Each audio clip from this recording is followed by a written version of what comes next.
बिस्मिल्लाहिर्रहमानिर्रहीम। अस्सलाम वालेकुम। उम्मीद है आप सब लोग खैरियत से होंगे। आज हम अपना टॉपिक डिस्कस करने जा रहे हैं जिसका नाम है कोरोना वायरस। इसको हम डिटेल में डिस्कस करेंगे, लेकिन from the MCQs point of view. हम इसको इस तरह से पढ़ेंगे कि हम वो तमाम बातें याद करेंगे और डिस्कस करेंगे जो कि MCQs में पूछी जा सकती हैं in your competitive exams. Let's start of with it. सबसे पहले जो बात पूछी जा सकती है, जो हमें पता होना चाहिए कोरोना वायरस के बारे में, तो जो ऑनगोइंग पैंडेमिक के लिए जो कोरोना वायरस रिस्पॉन्सिबल है वो एक ह्यूमन वायरस है। ऑलराइट, लेकिन इसी तरह कोरोना के और भी बहुत सारी टाइप्स हैं जो कि मुख्तलिफ एनिमल्स में डिजीज़ कॉज करता है, लेकिन ये वाला जो वायरस है ह्यूमंस में पाया जाता है और it is highly contagious in humans, तो इसे WHO की तरफ से ह्यूमन कोरोना वायरस का भी नाम दिया गया था। कोरोना वायरस को उसका नाम कहाँ से मिला? From where corona virus got its name? तो corona virus word is taken from the Latin word that is corona. Corona means crown. अगर आप कोरोना वायरस का स्ट्रक्चर देखो तो उसकी सरफेस पे प्रोजेक्शंस होते हैं, ठीक है।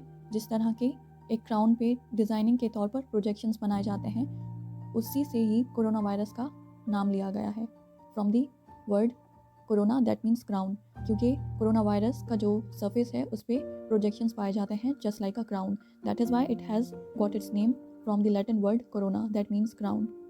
So this name, this term coronavirus was first coined by two people. Those are, number one is June Almeida and second is David Tyrrell. So basically June Almeida and David Tyrrell are two people who first observed and studied coronaviruses in the 1960s. और in human corona viruses को first time detect किया गया था in the year 1965। Corona viruses कोई एक किस्म के नहीं होते, बहुत मुख्तलिफ किस्म के होते हैं, ठीक है, जो कि जानवरों में पाए जाते हैं। These are basically zoonotic organisms, लेकिन ऑब्वियसली ये ह्यूमंस में भी ट्रांसमिट होते हैं from animals and then cause diseases and respiratory illnesses in humans. Means कि ये इंसानों में सांस की बीमारियां करवाते हैं, रेस्पिरेटरी इलनेसेस करवाते हैं। कोविड-19 से पहले भी कुछ प्रोमिनेंट आउटब्रेक्स हुई हैं जिसकी वजह थी कोरोना वायरस। जैसा कि पास्ट में कुछ आउटब्रेक्स हुई हैं, जैसे कि मर्स, जिसे मिडल ईस्ट रेस्पिरेटरी सिंड्रोम कहा जाता है, और इसके अलावा एक दूसरा भी आउटब्रेक हुआ था जिसे कहा जाता है SARS, that is severe acute respiratory syndrome. और इन दोनों आउटब्रेक्स की, इन दोनों वबाओं की वजह ये कोरोना वायरसेस थे। और जो अभी पेंडेमिक चल रहा है कोरोना वायरस डिजीज़ के नाम से, उसका कॉज भी कोरोना वायरस है। तो अगर हम जनरली बात करें तो कोरोना वायरस मेनली रिस्पॉन्सिबल है for causing respiratory illnesses. First time ये ह्यूमन वायरस, ये कोविड-19 ओरिजिनेट हुआ था चाइना के ह्यूबे प्रोविंस के सिटी वुहान से। वुहान जो है चाइना का प्रोविंस ह्यूबे, उसका कैपिटल है। फर्स्ट टाइम वहाँ से ओरिजिनेट हुआ था कोरोना वायरस, और फर्स्ट टाइम इसके केसेस आइडेंटिफाई किए गए थे इन नवंबर एंड दिसंबर ऑफ ईयर 2019, जिसकी बिना पर WHO ने इस वायरस को इनिशियली इसको नाम दिया था 2019 novel corona virus. Initially WHO की तरफ से ये नाम दिया गया था, ऑलराइट। लेकिन अगर हम इसके बायोलॉजिकल नेम के बारे में बात करें तो biologically it is called as SARS-CoV-2 that stands for severe acute respiratory syndrome corona virus 2। यहाँ पर ये बात पूछी जा सकती है MCQs में कि जो ऑनगोइंग पेंडेमिक है उसके लिए वायरस जो रिस्पॉन्सिबल है उसका नाम बताइए। तो उसमें आपके पास ये ऑप्शंस आ सकते हैं कि SARS-CoV या फिर SARS-CoV-2, ठीक है। तो यहाँ पर आपने ध्यान रखना है कि जो ऑनगोइंग पेंडेमिक है उसके लिए जो कोरोना वायरस रिस्पॉन्सिबल है उसका बायोलॉजिकल नेम है SARS-CoV-2 that is severe acute respiratory syndrome corona virus 2। यहाँ पर 2 को इग्नोर मत कीजिएगा, ये ज़रूर याद रखिएगा कि इसके आगे 2 लगता है, क्योंकि इससे पहले 2002, 2003 और 4 में एक आउटब्रेक हुआ था, ठीक है। एक आउटब्रेक हुआ था जिसके लिए रिस्पॉन्सिबल था SARS-CoV-1। SARS-CoV-1 is severe acute respiratory syndrome corona virus. और क्योंकि जो अब कोरोना वायरस आइडेंटिफाई किया गया है ह्यूमंस में, क्योंकि उसका जो उसकी काफ़ी ज़्यादा रिजेम्बलेंस है उस पहले वाले वायरस से, तो इसीलिए अब इसे न्यू वायरस को भी नाम दिया गया है सार्स कोव, लेकिन पहले वाला 1 था, ये 2 है। So remember that it's biological name is SARS-CoV-2, that is severe acute respiratory syndrome corona virus 2, और इसको कॉमनली कोविड-19 के नाम से जाना जाता है, जो कि फर्स्ट टाइम आइडेंटिफाई किया गया था इन दिसंबर 2019। और कोविड-19 का मतलब है corona virus disease 19। 19 represents the year in which it was identified. Moreover इसमें जो मेन टारगेट होता है बॉडी में वो है लंग्स। ये कोरोना वायरस जो है लंग्स को बैडली अफेक्ट करता है। सो इनिशियली जब 2019 में इसके केसेस आइडेंटिफाई किए गए थे तो ये तेज़ी से फैल रहा था। Alright, so on 30th of January 2022 WHO ने इस वायरस के आउटब्रेक को, इस स्प्रेड को डिक्लेयर किया था as public health emergency of international concern. WHO ने इसे डिक्लेयर किया था public health emergency of international concern, ठीक है। और ये कब हुआ था? On 30th January 2022। और फिर on 11th March 2022 this coronavirus outbreak was declared as a pandemic. So first time WHO ने इसे एक पेंडेमिक डिक्लेयर किया था on 11 March 2022. It is very important for MCQs. Moreover, ये जो कोरोना वायरस है it is actually a positive sense single stranded RNA। जैसे कि वायरसेस मुख्तलिफ किस्म के होते हैं, ठीक है। जैसे DNA वायरसेस भी होते हैं, सिंगल स्ट्रैंडेड भी होते हैं, डबल स्ट्रैंडेड भी होते हैं, उसी तरह RNA वायरसेस भी होते हैं। ऑलराइट, सो ये वाला जो कोरोना वायरस है ये है single stranded RNA virus. And because इसकी जेनेटिक सिमिलैरिटी है with the bat corona viruses, तो इसी वजह से इसे बैट बॉर्न कोरोना वायरसेस भी कहा जाता है।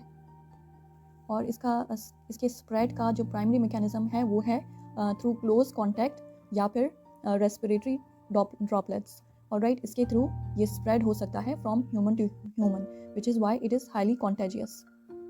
एंड सो फार जो अब तक इसके मुख्तलिफ वेरिएंट्स आए हैं, उनमें से जो सबसे ज़्यादा नोटेबल वेरिएंट्स आए हैं कोरोना वायरस के, उनके नेम्स हैं alpha variant, beta variant, gamma variant, delta variant and the newly emerged variant that is Omicron.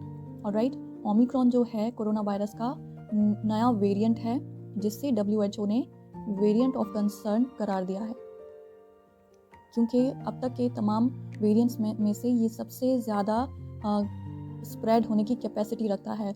Moreover जो वैक्सीन मेकर्स हैं उनको ये खदशा है कि हो सकता है हमारी जो वैक्सीन्स हैं वो इस नए वेरिएंट पर इनइफेक्टिव हो जाएं। सो इस पर रिसर्च चल रही है, लेट्स सी कि क्या होता है। एनीवेज, अगर आप ओमिक्रॉन पे थोड़ी डिटेल्स जानना चाहते हैं तो I have already made a video on it, you can check it out, I will mention the link in description below. और अगर हम वायरस डिटेक्शन की बात करें तो नेज़ोफेरेंजियल स्वाब्स के ज़रिए इसकी टेस्टिंग भेजी जाती है ताकि उस नेज़ोफेरेंजियल स्वाब में से वायरस को डिटेक्ट किया जा सके। सो जो एक स्टैंडर्ड मेथड है for the diagnosis of corona virus is called as real time reverse transcription polymerase chain reaction. So ये real time reverse transcription polymerase chain reaction RT-PCR ये एक स्टैंडर्ड मेथड है for the detection and diagnosis of the corona virus disease. और अगर हम इसके treatment की बात करें तो इनिशियली काफ़ी सारे जो क्रिटिकली इल पेशेंट्स थे उनको प्लाज्मा थेरेपी से ट्रीट किया गया था। आप समझते हैं कि प्लाज्मा थेरेपी क्या है। सो बेसिकली ब्लड के 2 कंपोनेंट्स होते हैं। एक होता है ब्लड सेल्स, दूसरा होता है प्लाज्मा। ब्लड सेल्स में हमारे red blood cells, white blood cells और प्लेटलेट्स आ जाते हैं, ठीक है। और इसके सेकंड कंपोनेंट है प्लाज्मा, जो कि एक येलोइश ट्रांसपेरेंट फ्लूइड है ब्लड में। ऑलराइट, उसमें बेसिकली क्या होते हैं, उसमें एंटीबॉडीज़ पाई जाती हैं, उसमें मुख्तलिफ़ किस्म के एंजाइम्स पाए जाते हैं और दूसरी चीज़ें भी इसमें मौजूद होती हैं। सो प्लाज्मा थेरेपी में ये होता है कि अगर किसी बंदे को कोविड-19 हो चुका है और उसने उससे रिकवर कर लिया है तो दैट मीन्स कि उसके बाद उसमें एंटीबॉडीज़ डेवलप हो जाएंगी। दैट मीन्स फिर उसके प्लाज्मा में एंटीबॉडीज़ डेवलप हो जाएंगी जो कि कोरोना वायरस के अगेंस्ट एक्ट कर सकती हैं। सो अगर कोई क्रिटिकली इल पेशेंट हो तो फिर उस रिकवर्ड पर्सन से ब्लड लेकर और फिर उसमें से प्लाज्मा एक्सट्रैक्ट करके वो प्लाज्मा उस क्रिटिकली इल पेशेंट में इंजेक्ट किया जाता है, जिसका मकसद ये होता है कि उस क्रिटिकल पेशेंट के इम्यून रिस्पॉन्स को स्टिमुलेट किया जाए, ताकि इन एंटीबॉडीज़ के थ्रू उस वायरस के अगेंस्ट उस क्रिटिकल इल पेशेंट के इम्यून सिस्टम से काम करवाया जाए।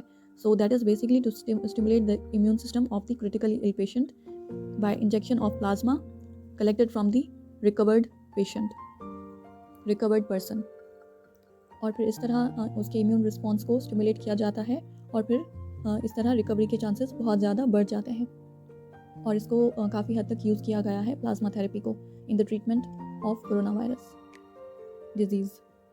इसके अलावा अब तक काफ़ी सारी ऐसी वैक्सीन्स बनाई जा चुकी हैं जो कि इसके अगेंस्ट एक्ट करती हैं, जिसमें है फाइज़र, मॉडर्ना, साइनोवैक और साइनोफार्म। फाइज़र है, मॉडर्ना है और एस्ट्राजेनेका, ये तमाम वैक्सीन्स बनाई जा चुकी हैं to stimulate immunity against these viruses. So I guess इसके बाद अब हमारे पास वो तमाम इन्फॉर्मेशन है कि इन केस इस टॉपिक से कोई भी MCQ बेस्ड क्वेश्चन आता है तो हम उसको अटैम्प्ट कर सकते हैं ईजीली। इस तमाम लेक्चर में वो तमाम एक एक पॉइंट जो है वो एक एक MCQ बन सकता है और कोई भी पॉइंट एज MCQ आपके पेपर में आ सकता है। So note it down each and everything and it might help you in your exam. That's all for now. Good luck. Take care. Thank you so much. Bye-bye.